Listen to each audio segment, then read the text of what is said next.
I don't want homemade stuffing. I don't want any cranberry, whatever it is. What is it? Cranberry sauce? I don't want any of it unless it's shaped like the can it came out of. The can itself, yeah. I just want the most dog shit, disgusting stuffing that will slice that cranberry. Yeah. I'm not about the whole synthetic, perfect. The original microplastic dish. This is America. If we're celebrating Thanksgiving, I'm going to eat microplastics.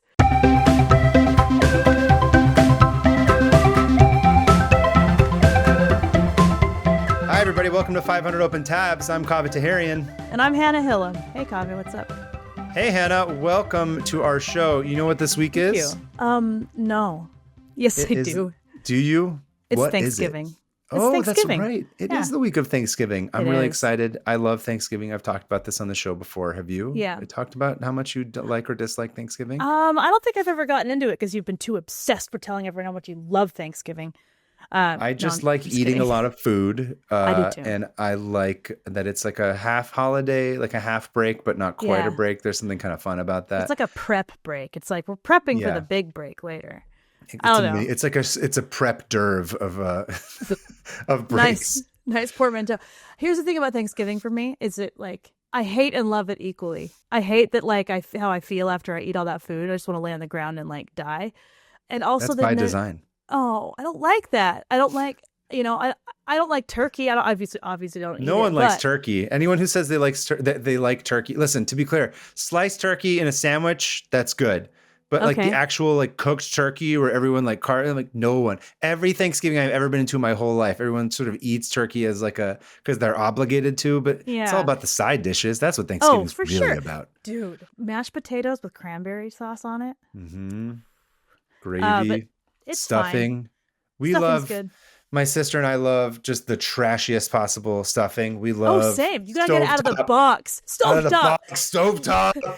I don't want homemade stuffing. I don't want any cranberry, whatever it is. What is it? Cranberry sauce? I don't want any of it unless it's shaped like the can it came out of. The can itself, yeah. I just want the most dog shit, disgusting stuffing that will slice that cranberry, that cranberry juice. I don't want it to be a juice. I want it to be like slices. I know. Absolutely. I am not about the whole like perfect the original microplastic dish. This is America. If we're celebrating Thanksgiving, I'm going to eat microplastics. Okay. Exactly. Anyway, because it is the week of Thanksgiving and we figured you guys are all on the road, you're all doing stuff. Mm-hmm. You're probably not going to be listening to a full, info dump Thanksgiving episode of some sort. So this week, what did we decide to do, Hannah? We decided to do another listener mail roundup. With the specifically very long ones that are really cool, but we just can't really fit onto a normal episode. Mm-hmm. So we have some for you today, and I hope wherever you're driving or whoever's house you're eating turkey at, you can enjoy us just being idiots for an hour. Yeah. But these ones are always fun. They're always insane. It's kind of also, speaking of what did you call it? The prep for like the big break. This is like the prep for the big mental break of Kumatab that's going to come up inevitably. Oh, you mean in 3 episodes? Can you believe that? That's insane. It's going to be very exciting. So this is our mini Kumatab. No, it's not even a Kumatab, but the mini improv, riffing on total nonsense bullshit for an hour and a half. So I'm excited. I haven't read any of these. I know this is one of the ones that you also, aside from Kumatab, that you prep, and I don't know going into it. So I might have glanced at them over the months as I, get ready for a listener email and a proper episode. But I don't know which ones we're going to be reading today. Okay, so good. This is going to be exciting. I tried to give you some fitting ones. Okay, ones about animals not being or being in places that they shouldn't be, etc. So on and so forth. Mm-hmm. And mentions of musical explaining. Oh no, I cut that one out. Sorry, mentions of musicals. I cut that one out because I was like. Too long. Wicked. Did you go see Wicked yet? I know you're going to go see the Why would I ever see Wicked? Didn't your kids love Wicked? Yeah. Why would I ever tell them it's out? Oh, guess what? Hannah's kids listening, there's a new Wicked movie out. You guys got to go see it with Hannah, with Mom, over and over again on Thanksgiving. Don't worry. At Christmas, they're just going to watch it over and over like they did last year. And that's exciting for you. I'm excited for you. Did you go see Wicked? No, I haven't seen the first one either. I figured because you're just not dead right now. So I'm glad you're alive and well-ish, as well as you can be for not seeing Wicked. Listen, here's how much I'll give, though, to the musical community. If it comes on to someone's headrest on a flight, when it's on mute, I will watch it. because I do know that visually it looks really lush and beautiful. And my wife obviously has talked about it at length, as does Alyssa. They both love it. It does look visually really stunning. I will say. I don't know if I can sit through the actual movie, but I will gladly watch it on mute because I've talked about this before. We're like one of my favorite things to do when I'm not having a panic attack on a plane, which is often, is to watch other people's movies without sound, because that's how you really get to see if a story works visually or not. It's what's true. I've some movies I've never seen with sound. Anyway, that's with that fascinating little tidbit. Maybe we should get into a little bit of lore that you've probably said before, but everyone, meaning me, has forgotten. Including me. So should we go into it? Is the first one from me? It's from you. Yeah. Okay, it's from me from the past. This is you. Yeah, let's do it. Our first email is from DJ from Australia, apparently, who wrote in December of 2024, a year ago. Sorry, DJ. Just getting around to it now. Hi, Hannah and Kaveh. Big fan of the pod since episode 1. So a bit of backstory before I get into the dozens of tabs I've opened lately. At the start of 2024, I was in a cycling accident. Oh, no. One of those miracle I'm alive sort of accidents. Oh, geez. Damn. Escaped with a small cut on my leg and a bit of ligament damage. OMG, please wear a helmet, everyone. Speaking of lore that I've talked about, please do wear a helmet, everybody, because if it wasn't for... You want to end up like this guy? Yeah, you want to end up like me? I was not wearing a helmet and I should be dead back in high school. Yeah, that's still one of those things where like, I don't know why I'm alive right now. Not just because I don't want to be, but also because I should have been dead from that skateboarding accident. So yes, anyway, I'm totally derailing. That's the show. Derailing the email. Back to the email. Please wear a helmet everywhere. And yes, I endorse this PSA. While I was pretty much fine, it left me with a major existential crisis. Almost everything about my former life seemed pointless. I was asking all the big questions like, why am I still here? What is the meaning of life?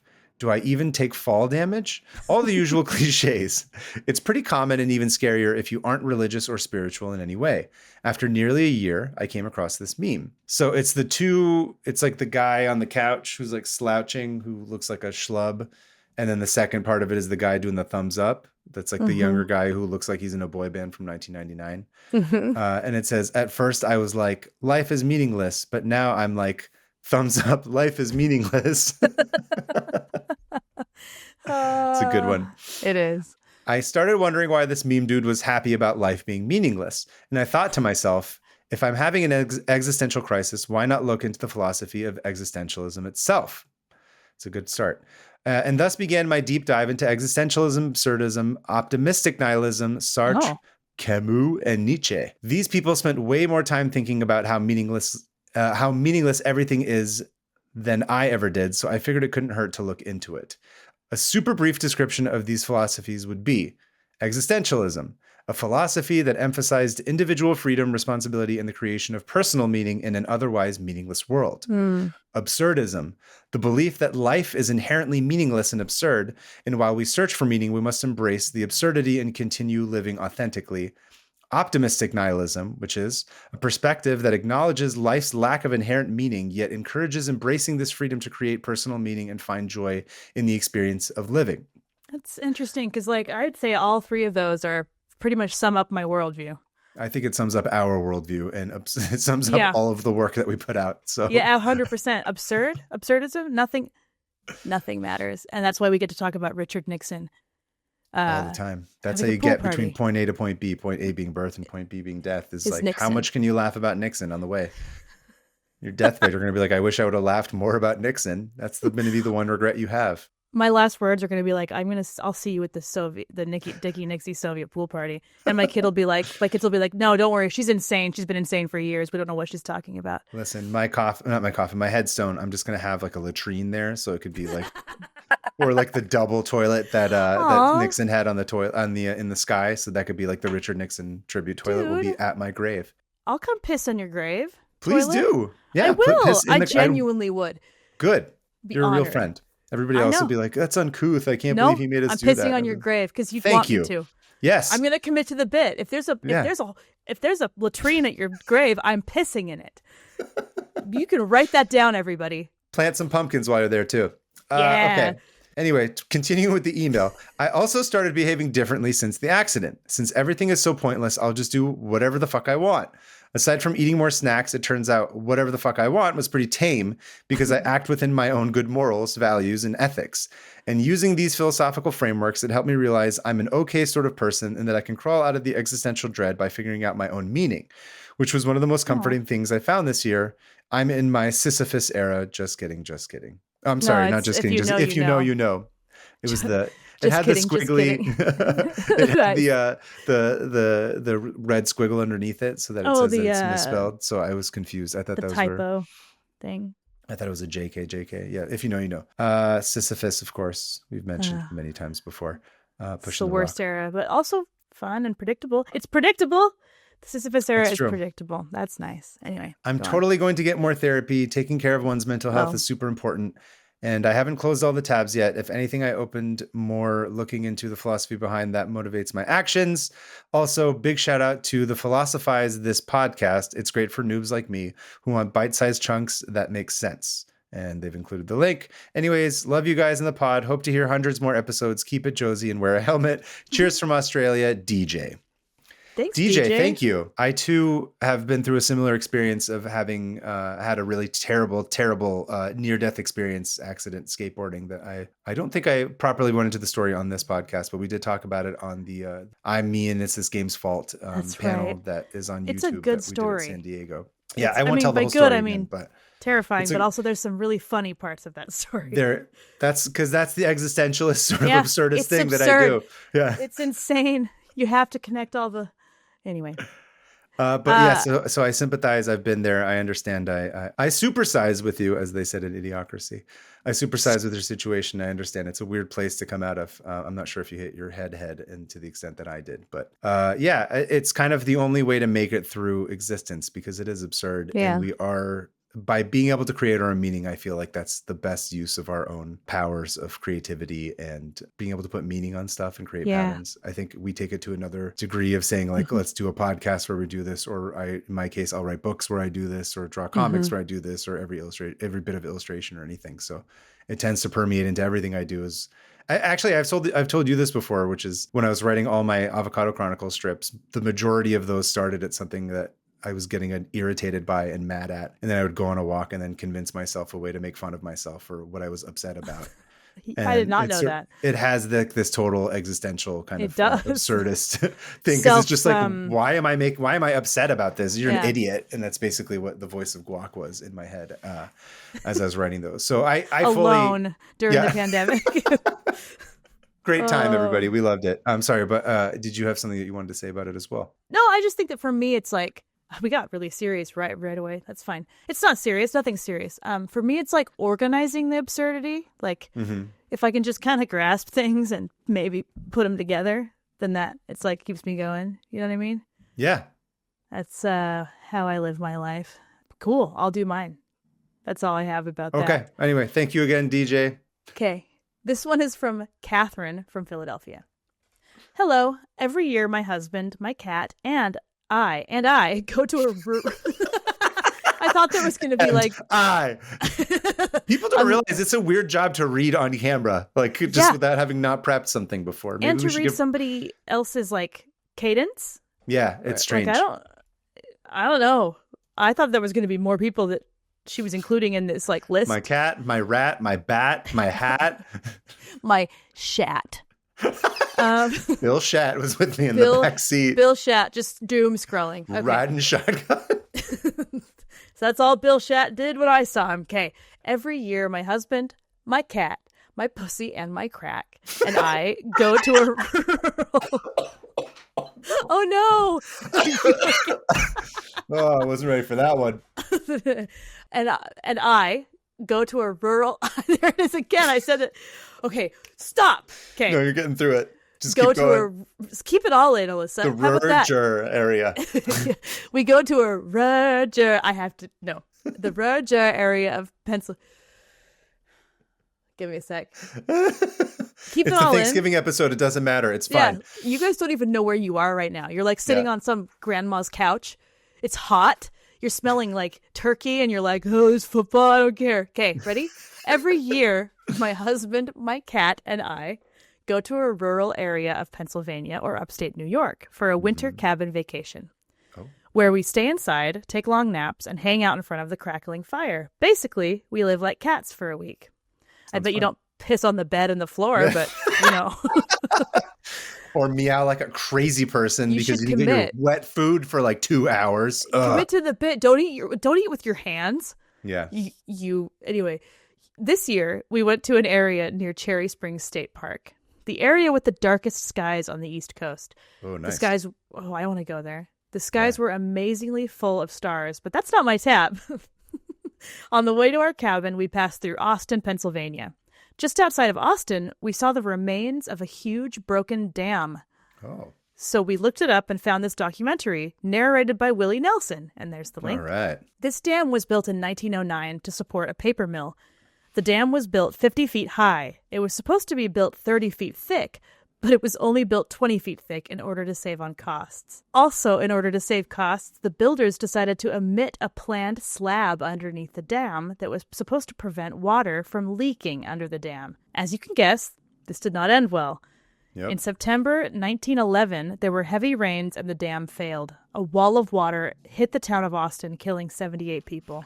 It's always cutting costs. Idiots. Idiots. It's like we have the brains and technology to do this correctly, and yet we don't. Think about shareholder value when it comes to building this dam. That's my stock market voice from now on. Yeah. But what? Shareholder value. Shareholder value. Oh. Sounded like an ant. But what about the markets and NVIDIA? What about Enron? Yeah. Remember Enron? AI is revolutionizing everything. That voice is like getting me like activated or something. I don't know what's going on. I haven't talked to you in a week, so I'm like bursting at the seams with absurd insanity. Scream at something. Sorry, continue. The owner of a brothel who lived above the dam saw that the failure was imminent. Look, it's Thanksgiving. I'm waterlogged. Drunk on with turkey. Apples. I don't know. What do we eat? That I'm waterlogged with apples. How poor apple did you juice, grow up, Hannah? I'm cider. so sorry. Yeah. That's what it is. I knew it had apples in it. All right, let's do this. Veiled failure. The owner of a brothel who lived above the dam saw that the failure was imminent and sounded the alarm, which apparently Get begging, ladies. she sends all of her ladies out which apparently saved quite a few lives. It reminded me, of course, of the Johnstown flood that you talked about. Yeah. Also, related to the Johnstown flood, do you know that Pennsylvania still pays a Johnstown flood tax to this day? Whoa. It was supposed to pay for the repairs to the town, and I suppose it still goes to repairing or fixing something. The lesson here is, don't live under a dam in Pennsylvania. Keep it Josie, Catherine. Goodness. I think the other lesson is, don't cheap out when you're building some shit that has to do with people's safety, you idiots. Just do it right the first time. Spend the money. It's okay. Oh, no, I spent more money on a plane that won't kill everyone when it gets into the sky. I'm going to go back in time. Here's what we're going to do. I'm going to go back in time, and I'm going to somehow overthrow the East India Trading Company because that's where capitalism truly started, and we're going to redo this whole thing. Okay? Yeah, let's start a reset. Hard reset led by Hannah Hillam. We're going to go overthrow the Dutch monarchy. Let's do it. Let's do it, okay? I'm yelling. There's no one here. There's no Dutch people in your house. It's okay. You're not going to Oh, thank goodness. I thought there was. They ride a bike straight into my room. Okay, your turn. Okay, this next one is from, it's from Philip. Dear Hannah, dear Kaveh, this little message is reaching you all the way across the pond from Germany. Nice. If you wonder how a random German found your pod, it's quite boring. I am a theater teacher and followed Kaveh here from Musical Splaining. Nice. Love to hear more from you, although I do have to say, sometimes I miss miserable Kaveh. You have never miserable. left. He's here, you guys. All these fun, positive things are coming out of the mouth of a miserable man. It's existentialism, that guys. Was mean. Creating my own meeting. Anyway, I came across this story while researching for my side hustle. I'm a tour guide for American tourists on cruise ships. That's fun. Yeah. Sadly, this story was not really a good fit from our usual crowd. Usually they are 80-year-old cruise ship guests from flyover states. I think I scandalize them enough when I tell them that we call one of our local fountains Porn Fountain in reference to the nude statues. But something tells me you two may be the right audience. I'm sure most of you guys know that during the Middle Ages, having relics at display at your church was hot shit. Not only because they were a sign of holiness, but also because that meant that you basically had the equivalent of a medieval tourist magnet, which meant tourist money. Many bishops used that income to build larger and larger cathedrals to display their giant collection of relics. You could get basically anything from nails in the teeth of run-of-the-mill saints to relics that had a connection to Mr. JC himself. Whenever you could get the Jesus relics, you basically had what is the medieval equivalent of the 24-karat gold labubu. Does that exist? A 24-karat gold labubu? I'm sure it does. Dude, there's going to be some future cathedral or some future religious house that's just going to have a bunch of relics of labubus. They worship these things. Go on. I don't think so. I think that by that logic, there would have been a gold cathedral that would have had, a cathedral that would have had like beanie babies and then shrines. They're just all going to go out. What do you always call them? Landfill. It's just going to be all landfilled. It's going to be the archaeological layers are going to be named after the trends. They're like, we reached the beanie baby level. And the Funko Pop, which is going to be really deep and thick, and they're going to just throw it all away again. So the Earth plus Labubu, the Earth plus plastic. Did you ever listen to that George Carlin bit? No. This is one of my favorite bits he ever did of like any comedian, but he basically talks about like, you have to just go listen to it. Just look up the Earth plus plastic. But basically he's like, you don't know what the Earth's doing. He's like, humans are arrogant. They think that they're in charge of climate change. The Earth will just kill us. They don't give a shit. Yeah, and maybe part of the Earth's plan was to create humans so that humans could create plastic for it. And then once it's got enough plastic that it needs, it kills all the humans. It's so good. It's so good. I love that. It's one of the best bits ever. Speaking of absurdism, it's amazing. The Earth is just this long con of being like, I know. They're really good at making stuff. Yeah. And I don't have hands or thumbs. It's all, I didn't have the facilities to be able to make myself plastic. So I'll create humans and they'll make plastic. Now the Earth has enough plastic. And then I'll kill them in hurricanes. Yeah, that's basically what he says. It's so good. Anyway. Back to the email. The issue, of course, according to doctrine, Jesus ascended to heaven, bones and all, taking all the valuable stuff with him. As we all know that's not true because Jesus is in Shingo. He's in Japan. He's in Japan. Yeah, don't forget. His grave is there. Episode 3, 4, 5? One of those early ones. Oh, like 3. I don't know. Yeah. But that was the first thing Nico from Riverside ever sent us. Oh, that's right. He did send that to us. Shout out Nico from Riverside. Hope you're having a great Riverside Thanksgiving. He's like, stop mentioning me on this podcast. This is creepy. We're committed to the bit, just like the latrine at your toilet. Great, Kaveh. Anyway, taking all the valuable stuff with him, claiming you had any of that would be sacrilege. So basically, most of what you could get was splinters of the cross, nails, fabrics, or chalices. Some joke that in the 16th century, you could fill 3 ox wagons with all the quote-unquote authentic cross splinters. But there was a loophole. If Jesus lost that body part before his demise, like his baby teeth, that was fine. And as you know, our guy, JC, was Jewish. So one particular part of his body, a juicy one, went up for grabs. The king of skins, so to speak. Oh, why did he call it that? Why wouldn't you call it that? Of course, everyone and their grandma claimed to have it. It got to the point where parts of Jesus's foreskin were supposedly located in 13 European towns at once.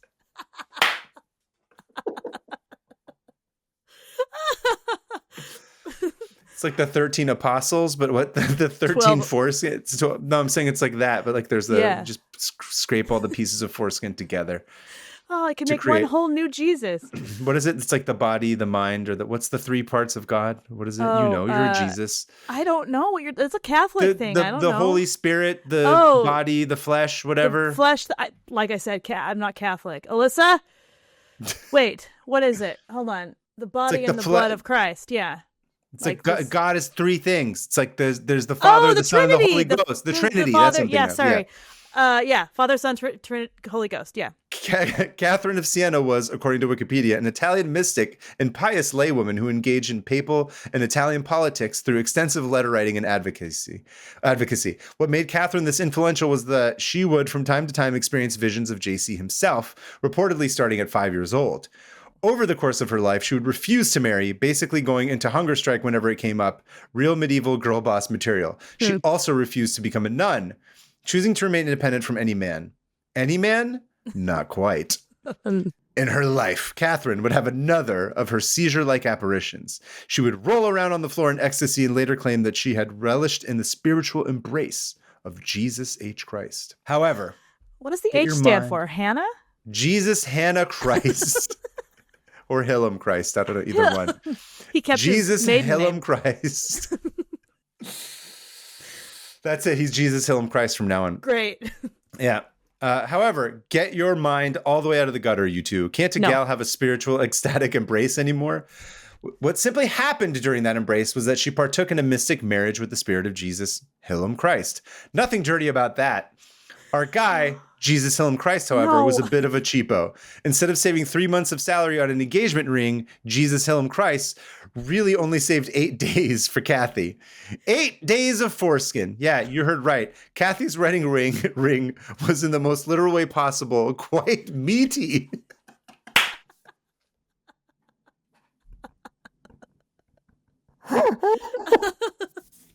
At least he didn't say juicy. Could be. It was quite meaty. Oh my God. Quite meaty. You could say all meaty. I like how we're calling her Kathy now, too. Kathy then woke up from her seizure, still with her Christhood on her finger. With the thing was, Christhood. However, his Christhood, sorry, on her finger. The thing was, however, that no one except Kathy could see her wedding ring. It was invisible. Of course, that didn't keep them from turning her hand into a relic posthumously. After her death, the church claimed her severed hand to still have the king of skins wrapped around one finger, and even today, you could still visit it in Rome.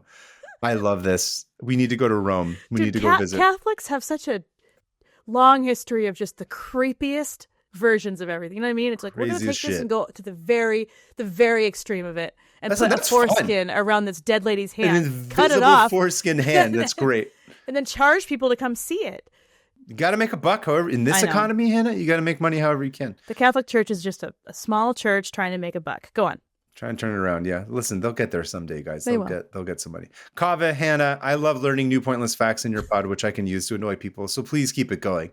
I hope we internationally connected tab to keepers can stay united against those fucking fascists on the rise everywhere. Mm-hmm. We are the historians and the jesters, the disagreeers and the annoyers, and it's time we use those talents. You'd think we'd have learned a thing or two here in Germany, but alas, to quote Porco Rosso, I'd rather be a pig than a fascist. Try to keep it Josie. Philip, what an ending to an email. What an ending. Love it. Woo! Amazing. That was so well put. Beautifully written. I like the idea that of the historians and the jesters. I mean, that's a lot. I'd say we're not quite historians, but we are jesters. We're definitely jesters. All I'm thinking now is, should we start selling invisible dickskin rings from Jesus at conventions? Yeah. We should sell real dickskin rings, dude. This ring is tighter than dickskin. I was waiting for that. This is from Skylar from Wisconsin. Hi, all. This is Skylar again, the one from Stevens Point and all the trivia. Do you remember that one? Nope. What's Stevens Point? Stevens Point, Wisconsin, and they had that trivia, and that's all I remember. Something. I remember something about this. It was like, were the most trivia questions or something happened? Yes.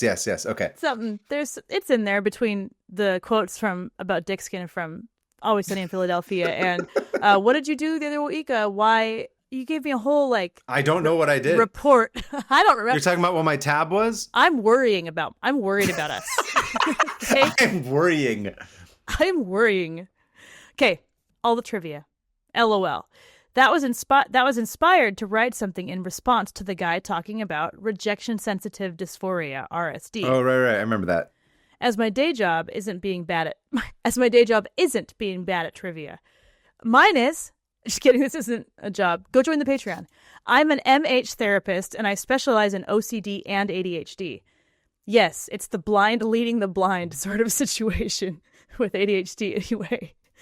I wanted to note that RSD is sometimes better understood as part of what the hyperactivity part of ADHD looks like in adults, because most adults with ADHD don't act like rowdy children running around or shouting in class anymore, usually. Mona said they said most, but not all, because obviously we're the examples of. It's when we're in person, we turn into like 14-year-olds in class. In person? What do you mean? On this podcast, we are screaming at each other about invisible dick skin rings. What are you talking about? I didn't start it. Kathy did. Oh, blame Kathy. Yeah, Kathy's the one. Imagine waking up and being like, guys, guess what? I got dick skin on my finger, but you can't see it. Instagram account is like this. It's just like a picture of her like holding a drink. She's and like it's just tapping invisible. it to make it like do the little sounds. Anyway, it's just going squish, squish, squish. It's against something. And she's like, what the hell is that? I don't know. The sound I've imagined it sounded like hiss when he becomes a balloon at the Robin Hood cartoon. That's not what it sounds like for you? Happy Thanksgiving, everybody. Continue. Okay. But it doesn't mean that symptoms of impulsivity just go away. They tend to look different. Dumber in many cases. Way dumber. It makes no one trust you. You become the least trustworthy. Anyway, a primary one being emotional liability, meaning intense and all over the place. For example, getting mad, really mad, for maybe 5 minutes. And then you realize how dumb it is and soon forget. This is like our entire group chat with you, me, and Alyssa. This is like every 12 hours, some small slight. And then what? What was it yesterday? Grandpa Joe? I was like, this is a fun fake fight. And then I was like, no, I'm actually angry. I'm crying. Just so mad. It's like, I'll weigh in. No, I made it personal. Because I made it societal. I took out my own issues with grandparents' role in childhood. That's my favorite part is that an hour later, you guys are both like, I think I have problems with my grandparents. That's probably why I got so mad about it. I was... Skylar's going to use this clip. Skylar, feel free to take a clip from this podcast and just be like, these are the people that we're trying to fix. This is what they're like. I'm medicated. So am I. Highly medicated. Should I get more medicine? Do I need a higher dose? I can't even remember what I was talking about. Okay, Skylar, you're right. Because the other day I was so angry at my husband, right? I was like, I can't wait to just tell him this, and this. And literally 10 minutes later, I was like, hi, what's up? And he was like, are you not mad anymore? Like, I don't know what you're talking about. And not because I'm being passive aggressive, but because I genuinely forgot why I was mad. Anyway, it's all in my head. I made it all up. It's for attention. Okay. Where are we? We are real mad for 5 minutes and you realize how dumb it was. Soon you forgot you were mad at all. Oh, okay. Soon you forget you're mad at all. RSD fits into this category, but neither are actually recognized symptoms of ADHD in the DSM. Oh. Wow. Racist. I almost said racist. Yeah, I almost said racist, but I was like, I don't think it's... That's my fault because I just say that about everything. Also, when I get mad for 5 minutes, my immediate reaction is everything is racist. Dude, Sean has to be like, you have to stop saying that. Because not everyone is racist against me. And I'm like, I've decided they are. Okay. But there's a tiny more recognition about this overseas. Oh, cool. Okay. Think you're better than us? You are. Okay. You are, and I'm jealous. And I haven't been looking up immigration. Anyway, the other weird fun fact that they aren't sure why, but might be related to a fun, inattentive impulse wombo combo, is that people with ADHD have a much higher rate of intrusive thoughts. Absolutely. Compared to the average population. Usually, IT, intrusive thoughts, is associated with OCD and PTSD. Got all three. But this seems like it's... Well, no. Just 2 out of 3. But this seems like it's its own separate thing. My guess is it's ADHD brains bringing attention to quote unquote garbage data due to its novelty. Should we just change the name of the show to Garbage Data? Garbage Data. Yeah. I love these listener mail episodes because we don't have to be professional. No, everyone's insane like the rest, like us. I always wondered why everyone was so weirded out by all my crazy thoughts about wire hangers or fish hooks getting into my eyes. And now I know why. Keep it Josie, Skylar. What is one thing? Here's something that I always picture. One of my biggest intrusive thoughts my whole life is whenever I'm using scissors, I think, what if I just cut my tongue off? Your tongue specifically? My tongue. And I mean every time I'm using scissors. It's almost like a habit at this point where I have to think the tongue thought and then I can go ahead and use the scissors. What do you have anything like that that's kind of like specifically been in? No, are you talking about intrusive thoughts in terms of like something that you could do specific self-harm? Like if I were to just anything. cut myself? Like, I mean, I can barely fly. I can barely get on a plane unless I'm severely doped up. Yeah, same.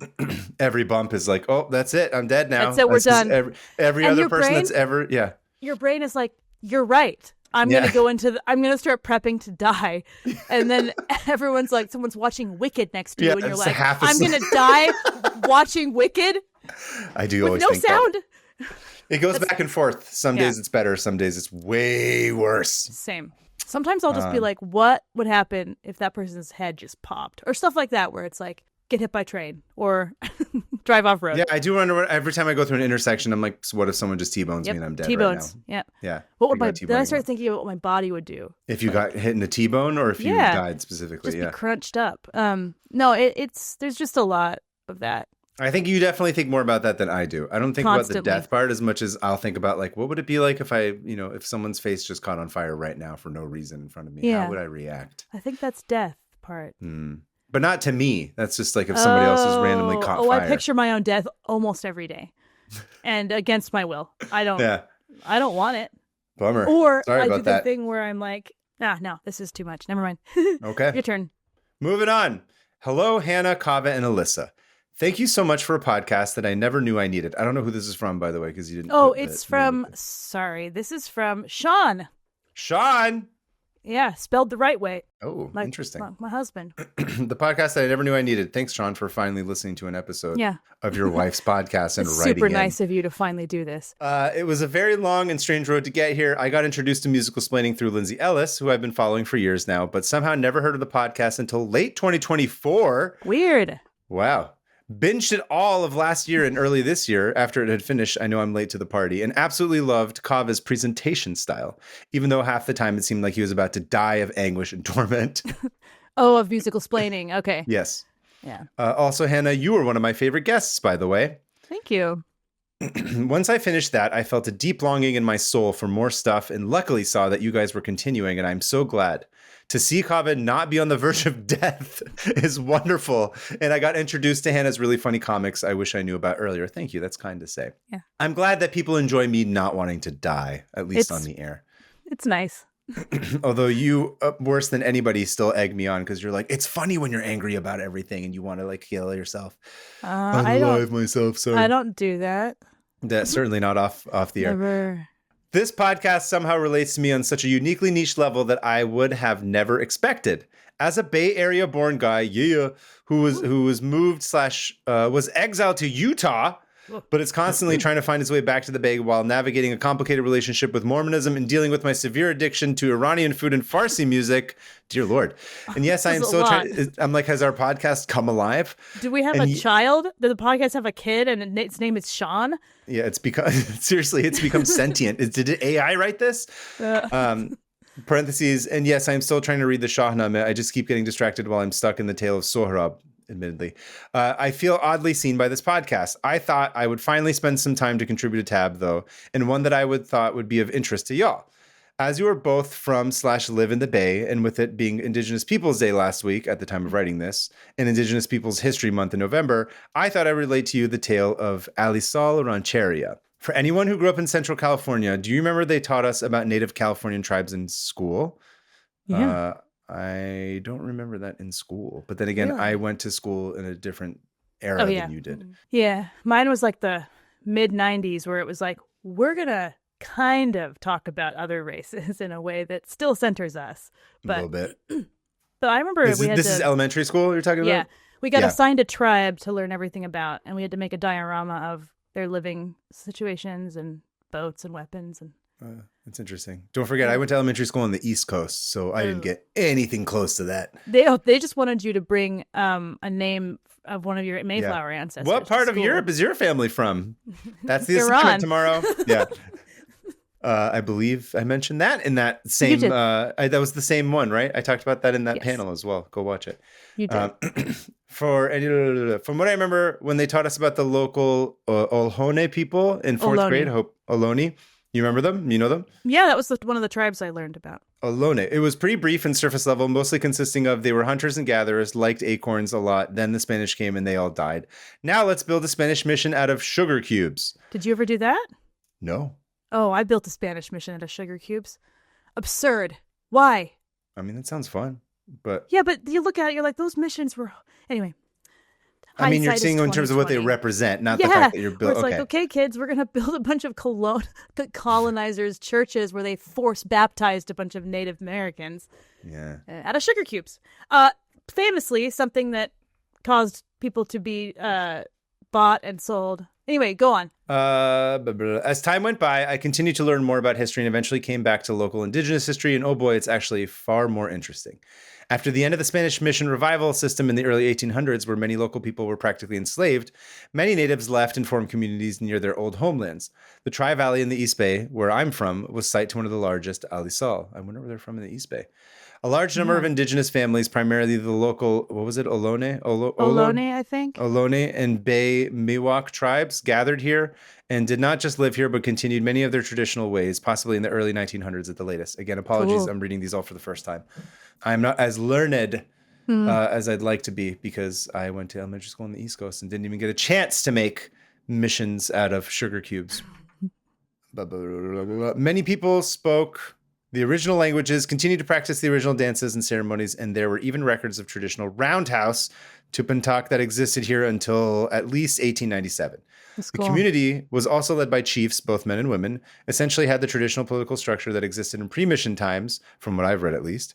Due to racism, it was largely separate from the white communities. Thus, the community more or less existed undisturbed by local settlers. Also, weird connection. The community was originally settled on rancho land owned by the Mexican Californio Bernal family until in the 1880s when they sold it to Phoebe Apperson Hearst, mother of the longtime nemesis of this podcast, William Randolph Hearst, your favorite. Why do you love him so much? Yeah. Luckily, throwing that at me. Hannah Hillam, huge Hearst apologist. Luckily, Phoebe is less problematic, ? Actually can't verify this entirely, but she seems mostly fine for a late 1800s white woman, even founded a cool museum up in Berkeley, and continued to, quote unquote, allow the natives to, quote unquote, stay on her land. Wow, such an empath. Sadly, Alyssa did not last. Many of the residents began moving to other parts of the Bay Area in search of work. And the fact that they could never buy the land where Alyssa was located for themselves didn't help. Plus, the U.S. government completely fumbled at giving the tribe federal recognition. From what I've heard, the agent responsible for acquiring land for the tribe and like 20 or more other California Native groups, more or less, decided it was too hard and declared these tribes functionally extinct. And all this without ever having left Washington, D.C. No. A fire that destroyed the remaining buildings in 1916 was the end for the community of Alyssa, sadly, but don't misunderstand. The Ohlone people who live there are not gone. A resident of the community, Jose Guzman, continued to live in the area, Pleasanton, I think, and became a major resource of the Ohlone Chocneo language for anthropologists and linguists, as he was the last native speaker. He passed away in the 1930s, meaning the language was spoken for at least a century after the missions closed down. Wow. I think that's just cool. He also became a major resource for the language for modern Ohlone people who are working to revitalize it in the modern day. On top of this, many of the descendants of Alyssa still live in the Bay Area and continue to participate in activism, community outreach, and cultural sharing, trying to disprove the sadly common attitude that the indigenous people of the Bay Area, quote unquote, went extinct. One of their big mottos is, "We're still here," which I think is just awesome. Bummer that the Bay Area has now become associated with unaffordable housing and fascist tech bros when we could have had a lot more visible native representation had someone in the government actually done their job. No, why would they ever do that? Why would they? If you want to drive by the old site of Alyssa, just drive north towards Pleasanton on Highway 680. The highway cuts through the old village site at the Castlewood Country Club, founded by Phoebe Apperson Hearst. You can still see the area marked as Verona on Google Maps. Anyway, I thought this would be a cool idea, especially since so many people don't think California Indigenous history is interesting or learned it briefly in elementary school and never revisit it. I hope everything is good in California, especially the weather. I very much do miss it. Thanks. And Khodafis. Sean. Thanks, you, Sean. That was cool. I had no idea that. I mean, I drive through that all the time sometimes. That used to be my old haunts, driving up the 680. Yeah? It's the East Bay. If you could be any freeway in California, like what freeway is you? You know what I mean? Like your personality. Like if you took a personality test, which freeway would you be? It's a good one. I mean, my first instinct is to say the 24 because that's the one that I grew up closest to. Also, the Caldecott Tunnel is a mess, and then there's a merge, and then those things pop up, and everyone crashes and gets very confused, and you're not sure what time of day you're supposed to go. But then you can also go the crazy way through Canyon because you want to avoid it. The 24 is probably the closest one, and it's also a short freeway. It's only serves a couple of areas. Well, I don't know, or I think either that or the MacArthur Maze, just all the freeways at once matching. Just a big jumble of freeways that falls over and catches on fire sometimes. I think I would, you know what? I think I'd be an expressway. Oh, interesting. I don't think I'd be a Lawrence freeway. Expressway? What are you going to do? Absolutely not. Central Expressway. I think I'd be Central Expressway. Because I like that it goes north to south, and I like that you can take it all the way to the airport. Is that your favorite freeway? That's my favorite expressway. Yeah. It's also the one I grew up on. So yeah, I think we're highly biased by the ones that we live close to. I love Central Expressway. Michael, I love Central Expressway, Michael. This one is from Felix from Austria. Austria? Well, g'day, mate. Let's put another shrimp on the barbie. Let's not. Dear Hannah and Kaveh, I love the podcast. Keep the unhingedness coming. Yeah. A highlight of my week every week. I came across my tab on a stroll through one of Vienna's districts, the 20th district, should one of the other tens of listeners happen to listen in from Austria. On my walk, I came across an unusual and mildly concerning coat of arms, pictured below, featuring a central bright red tongue, surrounded by a golden halo with 5 golden stars. Weird. It's a tongue, yeah, so it's like... It's like after you grab a pair of scissors. It's the coat of Hannah. Whoa! Jesus Hillam Christ. No! This is the coat of Jesus Hillam Christ. That's the tongue. I didn't even make that connection. That's the tongue after I finally do it. It becomes its own coat. It's perfect. Jesus Hillam Christ's coat. That's what we need to do. Put the words Jesus Hillam Christ on it. Put it onto a shield. Yeah. Oh, yeah. Or I'll go banner. to battle in it. I'll carry it into battle. Tongueless. Okay. As it turns out, the coat of arms is that of the neighborhood I was in, called Zweichenbrücken. He spelled it out for me. With the breath before it. Zweichenbrücken. Zweichenbrücken. Zweichenbrücken. This literally translates to between the bridges, and the coat of arms references St. John of Nepomuk, aka John Nepo baby. I don't know. Yeah, I was gonna say Nepo man. Nepomucin? Nepomuk. We're gonna say Nepom. We're gonna say St. John of Nepo baby, okay? Nepo After baby, studying after studying in Italy, John was appointed by the Archbishop as Vicar General of St. Giles Cathedral in Prague in 1393. Sadly, our boy John's career ended up somewhat short-lived. John was under the supervision of Pope Boniface the ninth? Do you not know how to read numbers? I do. My brain it's 9. shorted out for a second because I was like Boniface 9. Boniface 9 in Rome. The King of Bohemia, Wenceslas IV, however, was a supporter of the so-called Avignon papacy of Clement the 6th, 7th, 5th, 7th. Wow, I'm an idiot. I'm already lost, by the way. What is happening? There's so just 4 characters I've lost, confused, doesn't matter. and everything. You only need to know John and John of Nepo Baby. Long story short, got it. John and Archbishop don't like the king, and the king's like, hey, I want this pope. And they're like, I want this pope. And he's like, I'm going to kill you instead.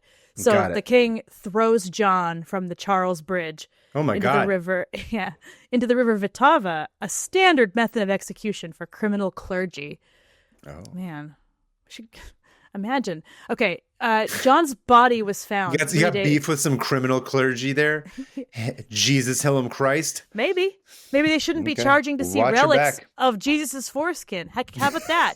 How about we democratize the foreskin industry? Because someone's going to eat it. Someone's going to bite into it. How do you know I haven't? Okay. John's body was found 3 days later and taken to a nearby church. What's that got to do with the red tongue on the coat of arms, I hear you ask? As time went on, legends surrounding his killing grew. His martyrdom was significant. Sorry, this part is, I don't want you to tune out, so I'm just going to say legends grew around it. And his tale was kind of like beefed up a little bit, claiming that the jealous king feared that his wife was unfaithful and that John was able to hear her confession but not tell the king. Does that make sense? Yes.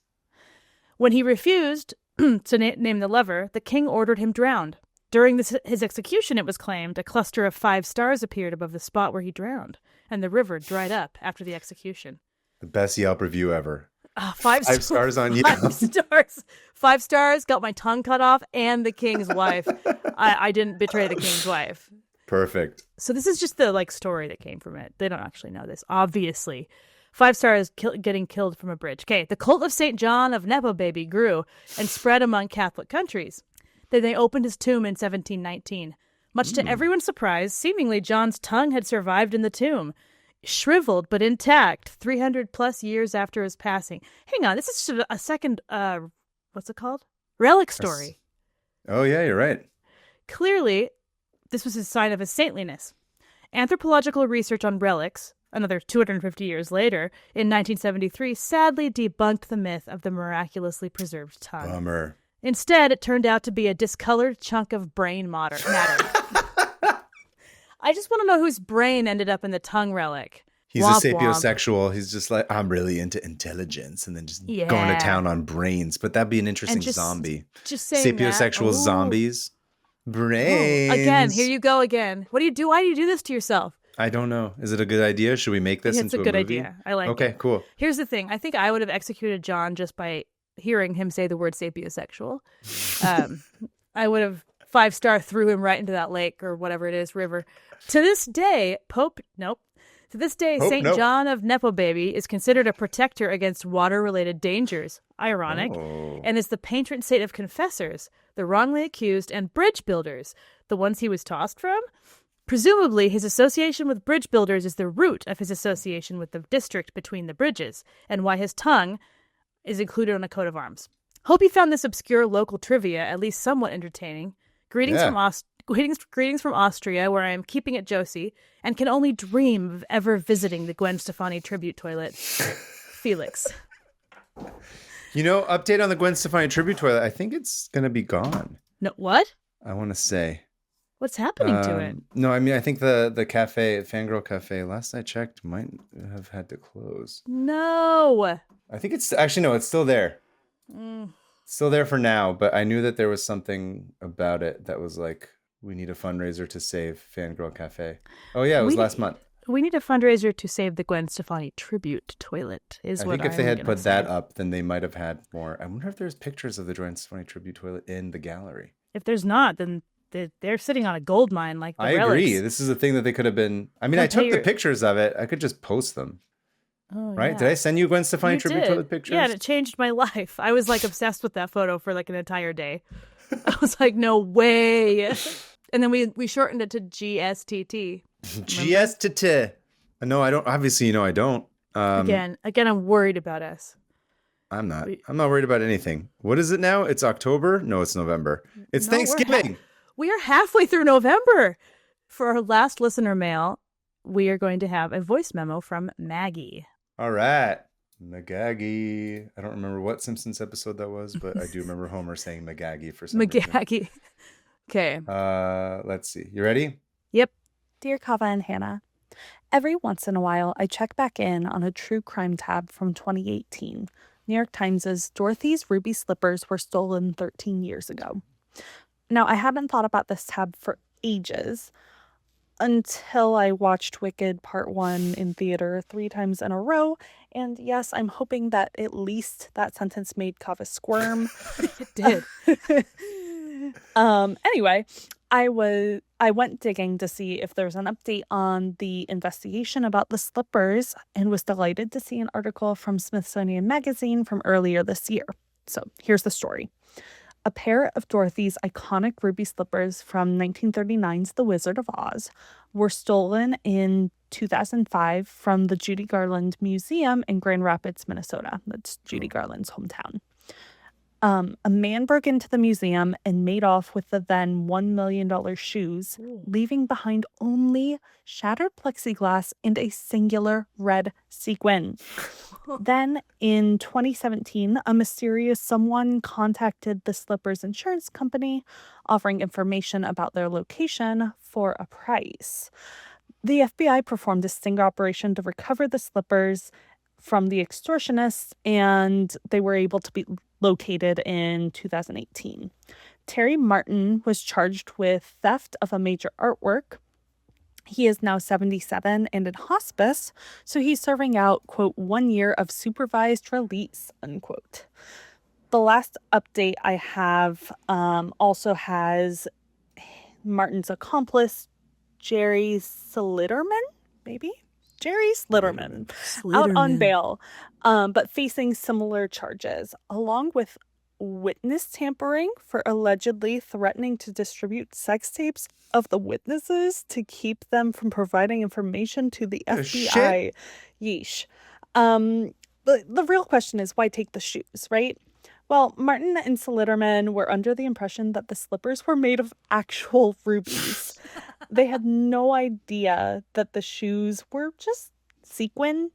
And then they didn't know what to do with the shoes after they'd gotten them, and so they hung on to them.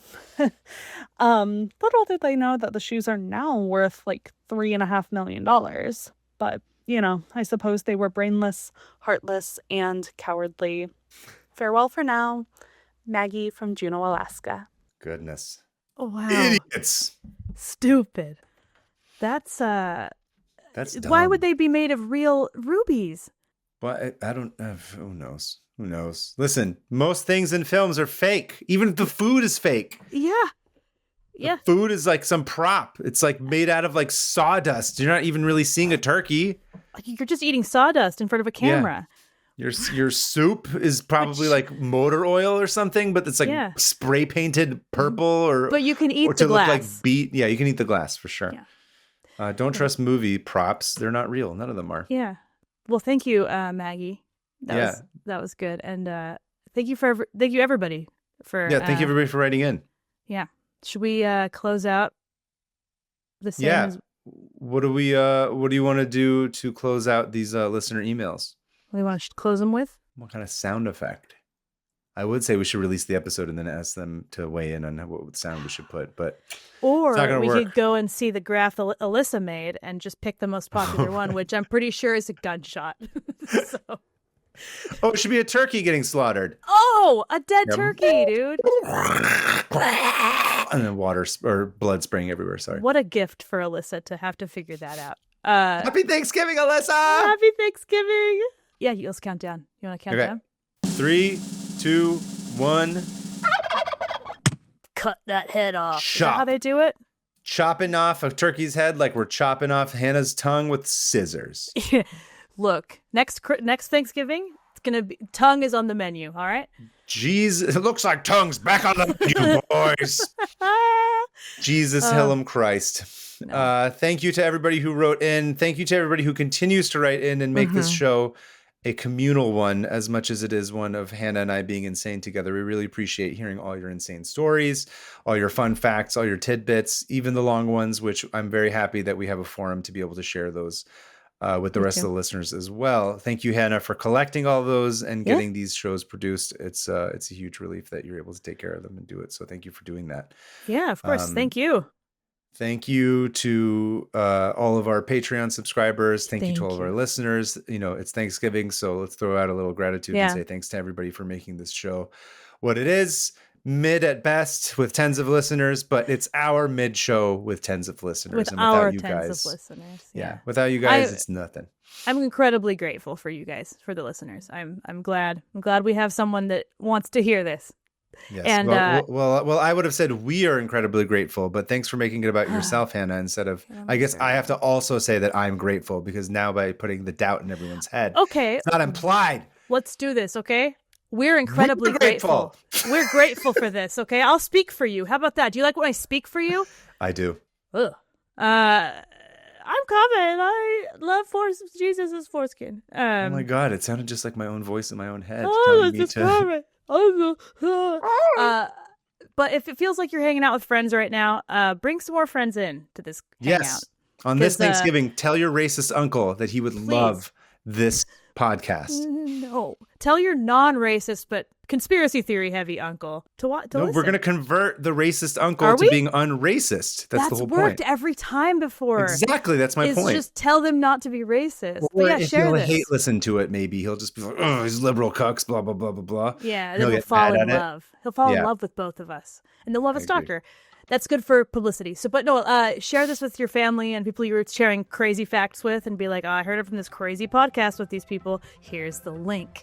Yeah, send your links. Help us grow. The way to grow is to share. And thank you for everything, you guys. Yeah, thanks for everybody. Thank you to Alyssa, as always. Alyssa. Amazing. And I guess that about wraps it up. I will see everybody at the Gwen Stefani tribute toilet, where there will be a giant mammoth pumpkin pie shit waiting for all of us. I don't like that I said that. I can't say it better myself. I'm going to go ahead and piggyback off that. What she said. Happy Thanksgiving, everybody. Get home safe. Bye, everybody. See you guys next said. month. Bye. Bye. So beautiful.